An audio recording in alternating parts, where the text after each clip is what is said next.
오늘의 말씀은 한 사람의 죽음으로 이야기가 시작됩니다. 그 사람은 우시아라고 하는 왕이었습니다.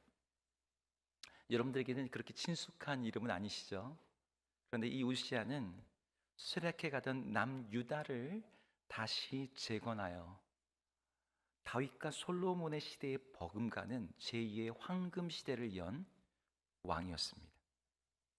역대하의 평가에 의하면 이 사람은 하나님 보시기에도 정직하였고, 그가 군사적으로 주변에 있는 블레셋과 모압과 암몬을 정복했으며 많은 요새와 망대를 세우며 경제적으로도 큰 변형을 이뤄낸 그런 왕이었다라고 쓰고 있어요. 그런데 그런 우시아가 자신의 강성함으로 인해 마음이 교만해져서 해서는 안 될 선을 넘는 행동을 하게 되었습니다.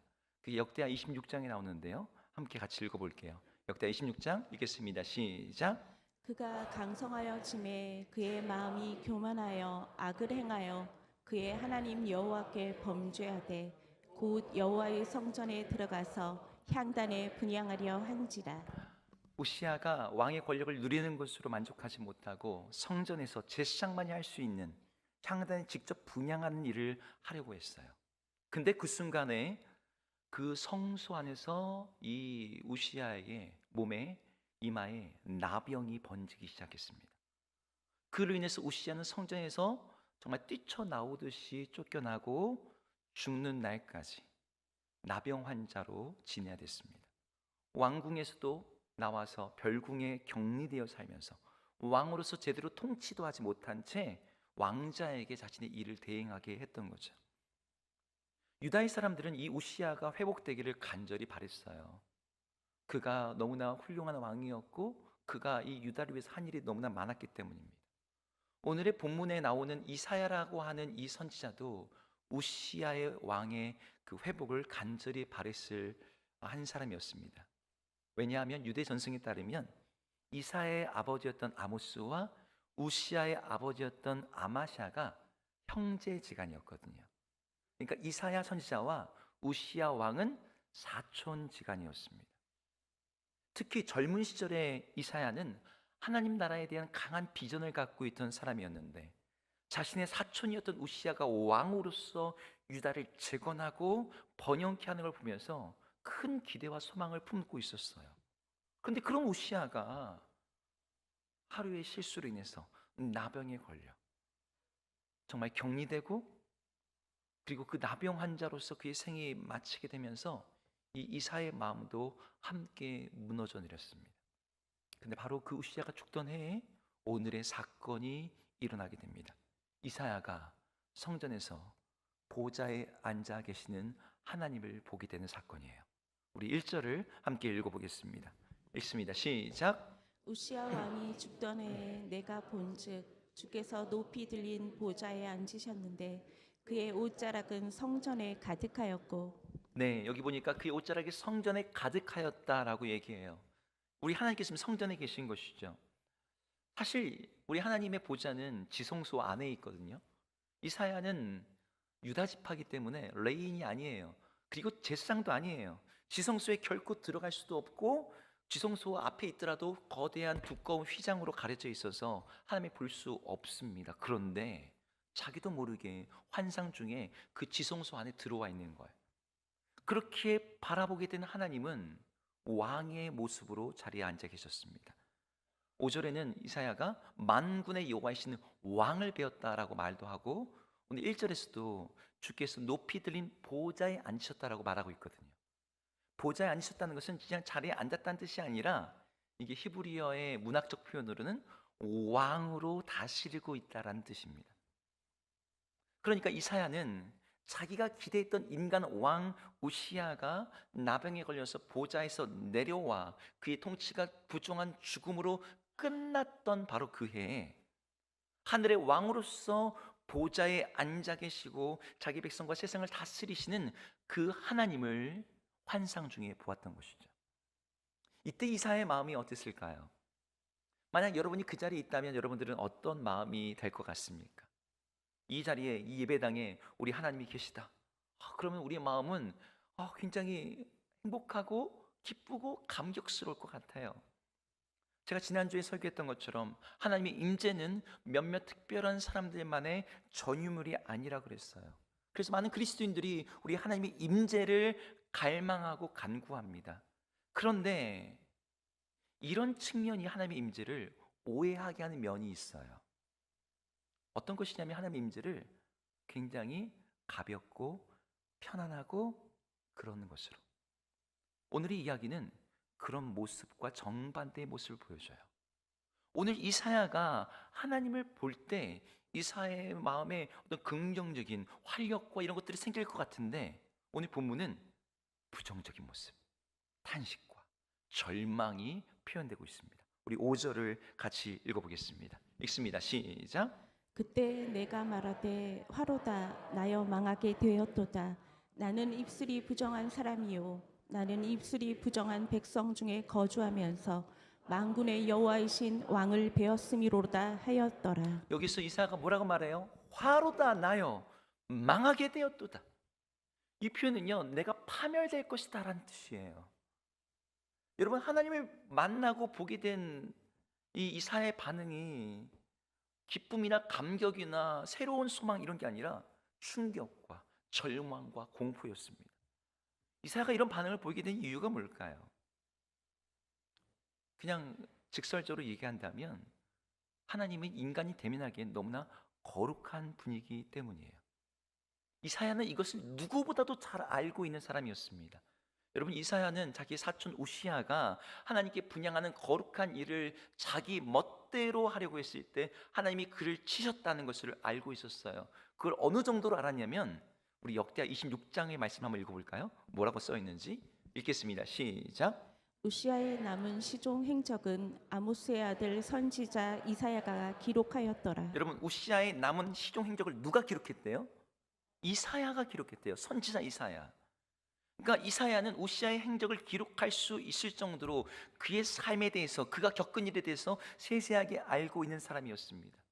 이 과정에서 이사야는 하나님의 성소와 그 거룩함을 잘못 대하는 것은 왕이라 할지라도 그에게 저주와 심판이 임한다는 걸 알고 있었어요. 근데 우시아가 했던 일이 뭐였어요? 성소에서 그냥 분향하려고 했던 일이었어요. 근데 지금 자기는 어디 있습니까? 성수도 아니고 지성소에서 하나님의 보좌 앞에 있는 거예요. 이사야가 가지고 있는 신학적인 지식 안에서 그 거룩하신 하나님을 직접 대면해서 본다는 것은 자기에게 저주와 죽음과 파멸이 임할 것이라는 그런 두려움으로 다가왔을 거예요. 우리는 이사야가 느끼는 이 감정을 사실 잘 이해하기가 어렵습니다. 여러분, 이사야가 본 이 하나님의 거룩하심이 얼마나 엄청나고 압도적인 것이었는지를 짐작하게 하는 내용들이 오늘 본문에 나와요. 그 중에 하나가 하나님의 보좌 주위에 있다라고 불리는 영적인 존재, 스랍입니다. 여러분, 스랍이라는 단어를 들어보셨나요? 성경에 여기밖에 안 나와요. 우리에게 익숙한 천사는 그룹이라고 하는 천사죠. 그룹, 캐루빔. 근데 스랍이라는 천사, 세라핌이라는 이 천사는 오늘 본문에만 그 명칭이 나옵니다. 이 단어의 뜻이 뭐냐면 불타는 자들이란 뜻이에요. 그러니까 이 스랍은 또 불꽃 같은 존재인 것 같습니다. 근데 그들이 오늘 본문에서 2절에서 어떻게 하고 있는지 한번 볼게요. 2절 읽겠습니다. 시작. 스랍들이 모시고 섰는데 각기 6날개가 있어 그 둘로는 자기의 얼굴을 가리었고 그 둘로는 자기의 발을 가리었고 그 둘로는 날며. 네, 이 스랍을 묘사할 때 6개의 날개가 있다고 얘기해요. 근데 여기 주목할 것은 6개, 3쌍의 날개 중에 2쌍이 뭐라고 있냐면 하나님 앞에서 자기를 가리는 데 쓰고 있다는 거예요. 얼굴을 가리고 발을 가리고 있습니다. 여러분, 날개는 왜 있는 거죠? 날려고 있는 거죠. 근데 수랍은 자신의 날개 중에 단 2개만 본연의 목적에 사용하고 있고 나머지 4수로는 몸을 가리는 데 쓰고 있어요. 성경학자들은 이 구절에서 수랍이 얼굴을 가리고 있는 것과 발을 가리는 것을 이렇게 설명합니다. 얼굴을 가리고 있는 것은 하나님의 영광을 정면으로 응시할 수 없기 때문이다. 출애굽기에서 모세가 하나님의 얼굴을 보여달라고 했을 때 내 얼굴을 보고 살 존재가 없다. 우리말로는 살 자가 없다가 되어 있지만 원어로는 살 수 있는 존재가 없다는 거예요. 이게 인간만이 아니라 불타는 존재인 스랍도 하나님의 영광을 감당할 수 없는 거죠. 그리고 발이 가렸다. 중동 지역에서는 먼지가 많아서 발이 항상 이렇게 쉽게 더러워지는 그런 신체 부위거든요. 그래서 수치와 취약성을 가리키고 상징하는 게 발입니다. 그 스랍이 자신의 발이 가렸다는 것은 자신의 수치와 부정함으로 인해서 하나님의 영광이 가려지지 않도록 하기 위한 행동이었다는 거예요. 그럼 스랍이 왜 이렇게 하고 있는 거예요? 그만큼 하나님이 영광스럽고 존귀하고 거룩한 분이라는 거죠. 여러분, 스랍은 우리 인간 같은 존재가 아닙니다. 우리처럼 죄악에 노출되어 있고 타락한 존재가 아니에요. 스랍은 하나님이 지으신 피조물 중에 가장 거룩한 존재로 그들에겐 죄악도 허물도 없습니다. 스랍은 하나님 앞에서 자신을 부정하게 여길 만한 이유가 없어요. 그럼에도 불구하고 그들이 자신을 그렇게 가리고 있다는 것에서 우리는 하나님의 영광과 거룩이 얼마나 높은 것인지를 짐작하게 돼요. 게다가 이들이 노래하는 내용이 이런 거죠. 우리 아까 천사들의 노래였는데 3절을 함께 읽어볼게요. 같이 읽겠습니다. 시작. 서로 불러 이르되 거룩하다 거룩하다 거룩하다 만군의 여호와여 그의 영광이 온 땅에 충만하도다 하더라. 네, 오늘 본문의 스랍은 하나님이 거룩하시다는 말을 반복해요. 여기서 히브리어 문법을 좀 알 필요가 있는데요. 여러분, 히브리어 문법에서 어떤 말을 2번씩 사용할 때가 있습니다. 모세야, 모세야 이럴 때 있잖아요. 여러분, 2번 쓰는 이유가 뭘까요? 그죠, 강조. 이미 알고 계시네요. 근데 3번을 쓸 때가 있어요. 성경에 히브리어로 같은 단어가 3번이 연속해서 나올 때는 강조의 의미가 아닙니다. 이때는 완전히 다른 차원, 최상급의 의미를 갖는다는 뜻이에요. 이걸 가지고 번역하면 스랍의 찬양은 하나님이 정말 아주 거룩하십니다 이런 뜻이 아니고 그분은 비교 불가능한 거룩을 가지신 분이다라는 뜻이 돼요.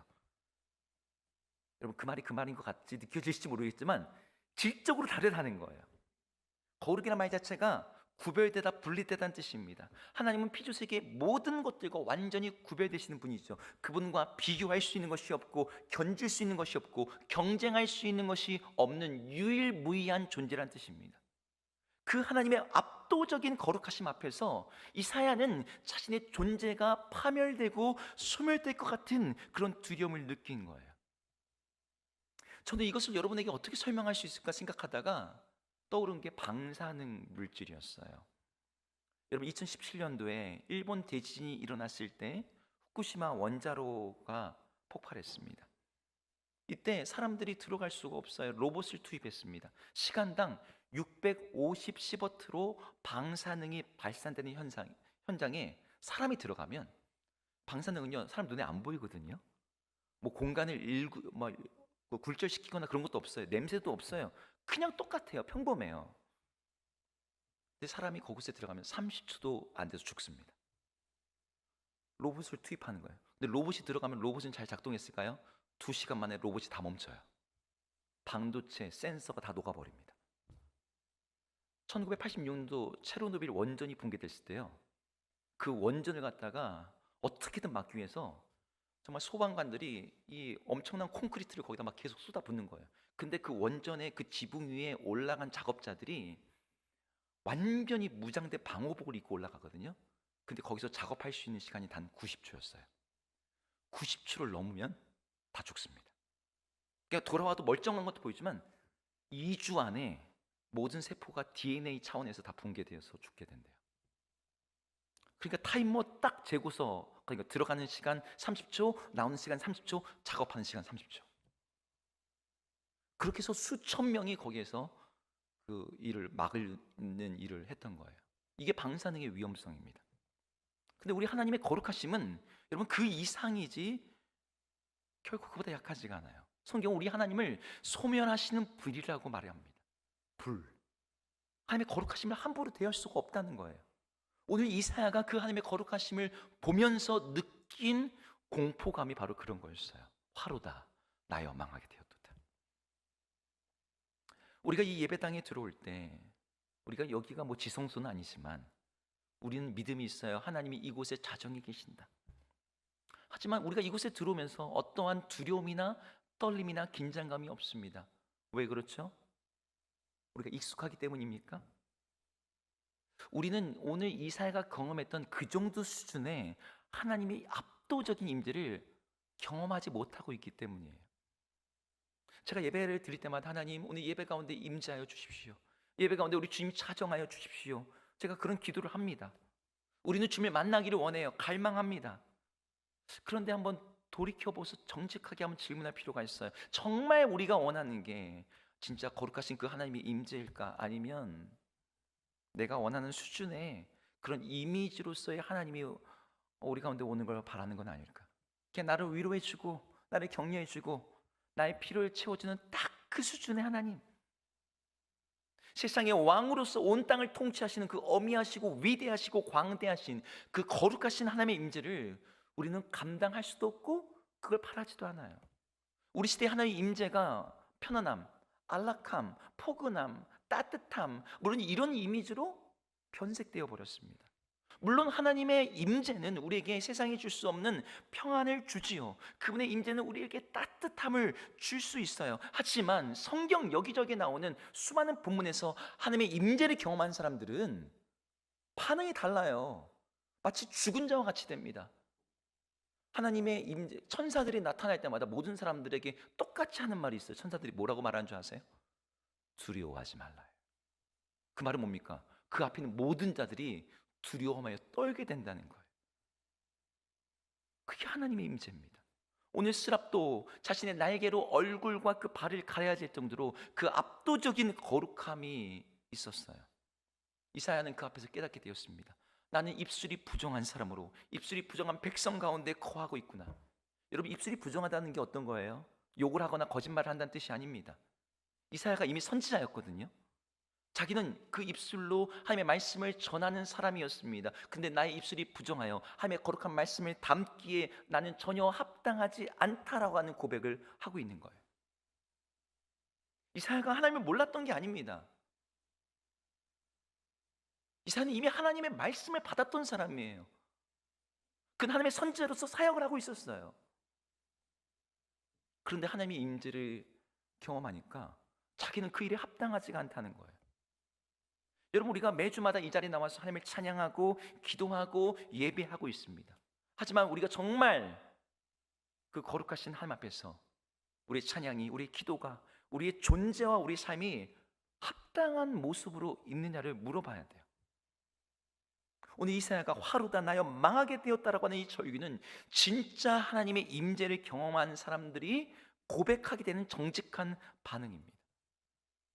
우리는 우리의 하나님 앞에서의 이 한없이 모자람, 부족함, 우리의 부정함을 고백하지 않을 수가 없어요. 그런데 여러분, 이렇게 고백할 때 이사야가 망하게 되었습니까? 참으로 소멸합니까? 아니죠. 그 반대의 일이 일어나게 됩니다. 우리 6절과 7절을 함께 읽어보겠습니다. 읽겠습니다. 시작. 그때 그 스랍 중에 하나가 부젓가락으로 제단에서 집은 바 피인 숯을 손에 가지고 내게로 날아와서 그것을 내 입술에 대며 이르되 보라, 이것이 내 입에 닿았으니 내 악이 제하여졌고 내 죄가 사하여졌느니라 하더라. 네, 이사야가 자신의 부정함을 고백하는 그 자리에 스랍이 제단에서 핀 숯을 가지고 이사야에게 날아왔어요. 그리고 숯을 이사야의 입술에 대었습니다. 그리고 선포합니다. 이것이 내 입에 닿았으니 너의 악이 제거되었고 내 죄가 사하였느니라. 여기 보면 제단에 핀 숯은 뭘 의미하는 걸까요? 번제단을 얘기합니다. 번제단에서 희생자물이 불타는 그 불, 그 불은 이 하나님께 드려지는 희생 제물이 죄를 대속해서 태워지는 그 불이에요. 이사야의 입에 그것이 닿았다는 것은 희생 제물의 대속이 이사야에게 적용되었다는 것이죠. 이사야는 자신이 부정한 존재라는 것을 깨닫게 되었을 때, 그걸 고백하게 되었을 때 하나님이 그에게 그 죄를 사하시는 그 제단의 불꽃을 입술에 대었던 거예요. 사실 지금 이곳에서 예배하는 우리들 모두에게는 바로 이 불꽃이 필요해요. 우리는 하나님의 임재를 누릴 만한 자격도 없고 그 임재를 감당할 만한 어떠한 힘도 거룩함도 없습니다. 이사야처럼 우리 모두는 입술이 부정한 사람으로서 망하게 될 존재입니다. 그런데 우리가 어떻게 이렇게 예비하며 함께 나갈 수가 있습니까? 제가 이것에 대한 정답을 이야기하기 전에 성경의 다른 본문 하나를 얘기하고자 해요. 여러분, 오늘 이사야가 본 것과 똑같은 똑같은 장면이 성경의 한 곳에 또 나옵니다. 스랍이란 단어만 안 나오지 동일한 존재들이 나와요. 요한계시록 4장 8절인데요. 같이 읽어보겠습니다. 읽겠습니다. 시작. 내 생물은 각각 6날개를 가졌고 그 안과 주위에는 눈들이 가득하더라. 그들이 밤낮 쉬지 않고 이르기를 거룩하다 거룩하다 거룩하다 주 하나님 곧 전능하시니요 전에도 계셨고 이제도 계시고 장차 오실 이시라 하고. 여러분, 이 본문이 이사야 6장과 동일하다는 거 여러분 지금 찾으셨습니까? 여기도 동일한 존재들이 나오죠. 6날개를 가진 자들. 스랍이란 말은 안 나왔어요. 하지만 같은 존재예요. 그리고 그들이 뭐 하고 있어요? 찬양하고 있는데 똑같이 찬양을 합니다. 거룩하다 거룩하다 거룩하다. 그런데 차이점이 하나 있습니다. 여러분, 이사야서에서는 이사야가 그 하나님의 천사를 보고 그 찬양을 듣는 순간에 화로다 나여 망하게 되었다라는 어떤 절망과 압도적인 공포감을 느꼈는데, 여러분, 이 계시록의 본문에서는 이러한 이사야의 발작 반응이 없어요. 이 광경을 보았던 사도 요한은요, 두려워하거나 압도되거나 죽을 것 같이 자신의 파멸을 직감하며 떨지를 않고 있습니다. 뭐가 다른 거죠?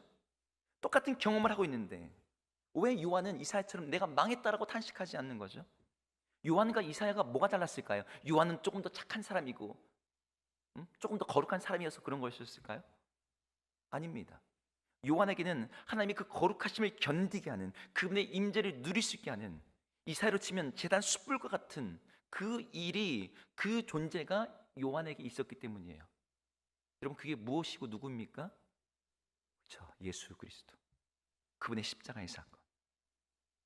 사도 요한에게는 십자가에서 저주를 받으사 그를 의지하는 모든 죄인의 죄를 사하시는 예수 그리스도의 대속의 능력이 그에게 있었어요. 요한은 하나님의 거룩하심이 계속해서 선포되는 그 보좌 앞에서도 두려워하지 않고 히브리서의 표현처럼 담대하게 그분의 보좌 앞에 나가 은혜를 구하는 일을 요한계시록에서 내내 행할 수가 있었습니다. 그 힘과 근거가 어디에 있었어요? 바로 예수 그리스도, 자신을 위해서 죽임 당하셨던 그 어린 양. 여러분, 우리가 하나님의 임재 가운데 들어간다고 할 때 우리에게 절대적으로 필요한 것이 하나 있다면 바로 예수 그리스도, 그분의 보혈입니다. 하나님의 그 압도적인 거룩하심에도 불구하고 그분의 임재를 즐거워하며 기뻐하며 감격할 수 있는 비결이 우리 주 예수님에게 있어요. 이 일이 어떻게 일어납니까? 예수 그리스도를 나의 주라고 고백하는 자들, 그분에게 믿는 자들에게 우리 주님께서 행하시는 일이 있거든요. 여러분, 그리스도인이라는 단어가 무슨 뜻이에요? 그리스도 안에 있는 존재라는 거예요. 우리들이 그리스도 안에 들어가게 돼요. 그리스도께서 자신의 존재를 우리를 에워싸고 둘러싸심으로 우리가 감당할 수 없는 하나님의 거룩함 앞에서도 우리를 완전히 지켜주는 방호복이 되시는 거죠. 이사야는 하나님이 자신의 입술을 정결하게 하는 이 사건을 통해서 그의 모습이 완전히 달라지게 됩니다. 오늘의 본문의 클라이막스가 8절인데요. 8절을 같이 읽어보겠습니다. 읽겠습니다. 시작. 내가 또 주의 목소리를 들으니 주께서 이르시되 내가 누구를 보내며 누가 우리를 위하여 갈고 하시니 그때 내가 이르되 내가 여기 있나이다 나를 보내소서 하였더니. 여기서 하나님의 음성이 들려옵니다. 내가 누구를 보내며 누가 우리를 위해서 갈고. 이때 이사야가 뭐라고 반응합니까? 내가 여기 있나이다 나를 보내소서. 여러분, 불과 몇 분 전까지만 해도요, 화로다 나여 망하게 되었도다, 난 입술이 부정한 자, 나는 못해, 나는 이제 파멸할 거야, 그랬던 이사야가 이제는 나를 보내소서 담대하게 하나님 앞에서 자원하며 응답하며 주님 앞으로 나아가고 있는 거죠. 여러분, 무엇이 이사야를 이렇게 변화시켰습니까? 오늘 사건에는 크게 두 가지가 있어요. 하나, 이사야가 하나님에 대해 체험하는 것, 첫 번째는 그분의 압도적인 거룩함이었죠. 더 이상 관념적으로 이론적으로 하나님을 아는 사람이 아니라 하나님의 임재 앞에서 우리 하나님이 어떤 분이신지를 그가 체험적으로 알게 되었어요. 그런데 그 다음이 더 중요합니다. 그 하나님의 거룩하심과 더불어 그분의 놀라운 은혜가 자신을 감싸고 있음을 경험했어요. 망할 수밖에 없는 자신을 하나님이 제단의 숯불로 정결하게 하시고 죄를 사해 주시고 내가 너를 정결케 하였다, 너희 죄가 사하였다고 말씀하시는 그 하나님의 은혜. 이 두 가지의 체험, 하나님의 거룩하심과 은혜에 대한 체험이 이사야를 완전히 바꾸어 놓았습니다. 그래서 그는 하나님의 부르심 앞에서 주저없이 응답할 수가 있었던 거예요. 우리가 하나님의 임재를 지금 설교를 나누고 있고 임재를 구하는 기도를 하고 있지만, 여러분, 하나님의 임재를 정말 경험한 사람들은 이런 변화를 경험하게 돼요. 하나님의 그 거룩하심 앞에서 우리의 부정함을 깨닫는 동시에 그 은혜 앞에서 우리가 새로운 사람이 되는 변화를 경험하게 됩니다. 그래서 주님의 음성이 들려올 때, 내가 누구를 보내며 누가 우리 위해서 갈꼬라고 하실 때 우리가 그 앞에 응답할 수가 있게 되는 거죠. 누가 나를 위해서 다음 세대에게, 이 어두운 세상에게, 어둠 속에서 방황하고 있는 이 시대의 젊은이들에게, 이 이천 땅에 있는 수많은 죽어있는 영혼들에게 누가 갈고? 그 질문 앞에서 주님, 제가 여기 있습니다, 주님 나를 보내소서 라고 응답할 수 있게 되는 것입니다. 사실 우리들은 하나님 앞에서 뭔가를 할 수 있는 존재들이 아니에요. 하나님께 뭔가 할 수 있는 합당한 사람들이 아닙니다. 그러나 우리가 하나님의 임재를 누릴 수 있고 그 임재에 응답할 수 있는 존재가 되는 것은 제단의 핀숲보다 더 확실한 예수 그리스도의 보혈의 그 대속의 능력이 있기 때문입니다. 그분 안에서 우리는 이미 우리 가운데 와 계시는 성령의 임재를 누릴 수 있고 성부 하나님께 때를 따라 돕는 은혜를 구할 수도 있어요. 그렇게 우리는 이제 그 예수 그리스도를 의지하여 하나님의 임재를 누리면서 그분께 응답해야 돼요.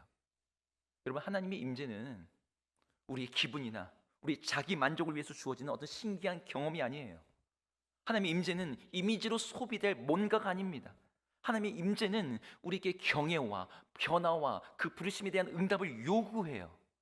그 앞에서 우리는 선택해야 됩니다. 주님이 임재하실 때 그분 앞에 경배하든지 아니면 그분의 얼굴을 피하여 도망하든지, 그분의 부르심에 응답하든지 그분의 부르심에 앞에서 나는 그걸 외면하든지, 그분의 보좌 앞에서 주님을 왕으로 섬기며 엎드릴 것인지 아니면 여전히 그 초라한 나의 왕관에 붙들고 아둥바둥 살 것인지, 여러분들은 어떤 것을 선택하시겠습니까? 우리 예수 그리스도로 인해서 하나님의 임재 앞에 우리는 더 이상 도망하거나 두려워하거나 피할 이유가 없어요. 우리 주님의 다스리심은 두렵고 무서운 것이 아니라 우리에게 참으로 복되고 기쁘고 우리 삶을 다른 차원으로 만드는 그 놀라운 능력이 되기 때문입니다. 그 일을 이루시는 우리 주 예수 그리스도를 의지해서, 그분이 바로 이 시즌에 오셨잖아요. 그리고 우리 가운데 오신 그 성령 하나님을 의지하여서 두려움과 회피 대신에 우리 모두가 온 마음으로, 온 존재로 우리 하나님께 응답하며 주님의 임재를 누리며 나가기를 주의 이름으로 축복합니다.